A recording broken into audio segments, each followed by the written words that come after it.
If you're newly sober or you're trying to be, an issue you might have to deal with at this time of year in particular is having drinks pushed on you.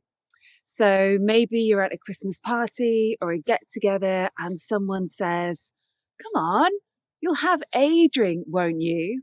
Or my favorite one, "Oh, don't be boring. You know you just want one." It's unfortunate, really, that this is an issue that you have to deal with now, so early on in your sobriety, when you've got plenty of other things to be thinking about and worrying about. So trust me when I say that if you stick with an alcohol-free lifestyle, all of this nonsense just goes away because people get over it. They get used to the fact that you don't drink. It becomes so much easier. And this brings me on to the first thing that I want to share with you here, that these drink pushers, these people who keep pestering you to just have one, they don't intend to be mean. Truly. They're not trying to sabotage you. They aren't the horrible people that you might think they are in the moment. It's just that they know you as a drinker. They're used to you drinking with them. So they're just really offering you a drink like they always have done. And they expect you to say yes, because frankly, that's what you've always done as well.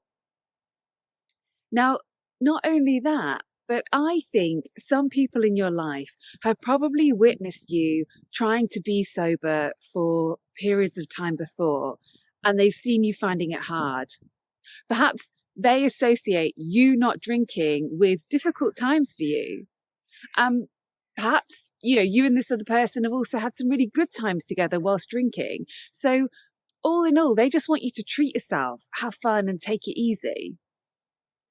And of course, it's also true that these drink pushers might have a vested interest in you drinking.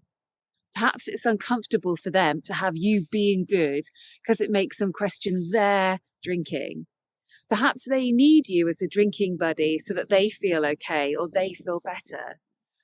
But frankly, whatever's going on for them, and we don't really know, it's their stuff and it's not your problem. After all, if we were talking about something else here, like bananas, and your friend said, "Come on, we're all having a banana. I know you want a banana too. Just have half a banana." You wouldn't be worried about offending their feelings, hurting their feelings then, would you? You'd be thinking, what is your obsession with bananas? You wouldn't come away thinking about how you might have let everyone down or you disappointed them by not joining in and not being part of the banana gang. It's crazy. So can you see? It's your thoughts that matter the most here. Because you can go into this kind of scenario thinking things that are going to make you feel terrible, worried and nervous. Or you can go into it thinking things like, "It doesn't matter what liquid is in my glass. That is the least interesting thing about me." Here's another good thought. I'm here because I want to see my friends, and I can do that and have a good time with them no matter what liquid I drink. Or I'm here because, frankly, it's a work party and I feel obliged to go, but I know that drinking at a boring party just means I'll be drunk at a boring party. Those are all great thoughts to stay focused on. And it is your thoughts, your thinking, that will make you feel good or bad in these situations. It's not actually what other people do. Here are a couple of other quick tips for you. Remember that you don't owe anyone an explanation. You don't need to give them your backstory. You don't need to explain anything, really. You can make up an excuse as to why you're not drinking if that feels easier. Or you can just say something super simple like, "I'm not drinking at the moment because it hasn't been making me feel good." That's true. Keep it simple because it is no one else's business. Be really positive as well, even if you have to fake that positivity. telling someone that you are really enjoying not drinking and you're surprised you're not missing it at all. That is such a good idea because it is much, much harder for them to keep pestering you if you just kill off half of their argument that you're not going to have fun. And finally, please keep a sense of perspective. Even if someone makes a huge deal out of you not drinking, even if they tell you that they have bought this special drink for you and no one else is going to drink it, it's just for you, and you feel terrible saying, no, you're not drinking alcohol at the moment. The fact is, that person is going to get over it pretty quickly. They're going to move on. It's not going to hold them back in life.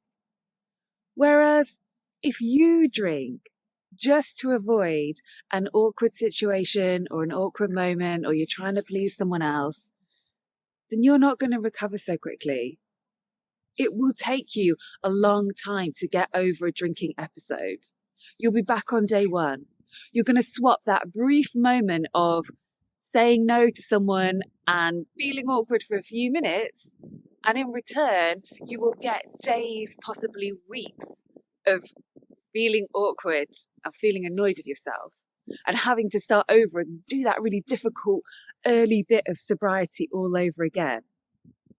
And actually, when you put it like that and you think about just what is on the line here, then honestly, someone pushing a drink on you, someone giving you a hard time for a few minutes or an hour or an evening, you can cope with that. You can do it.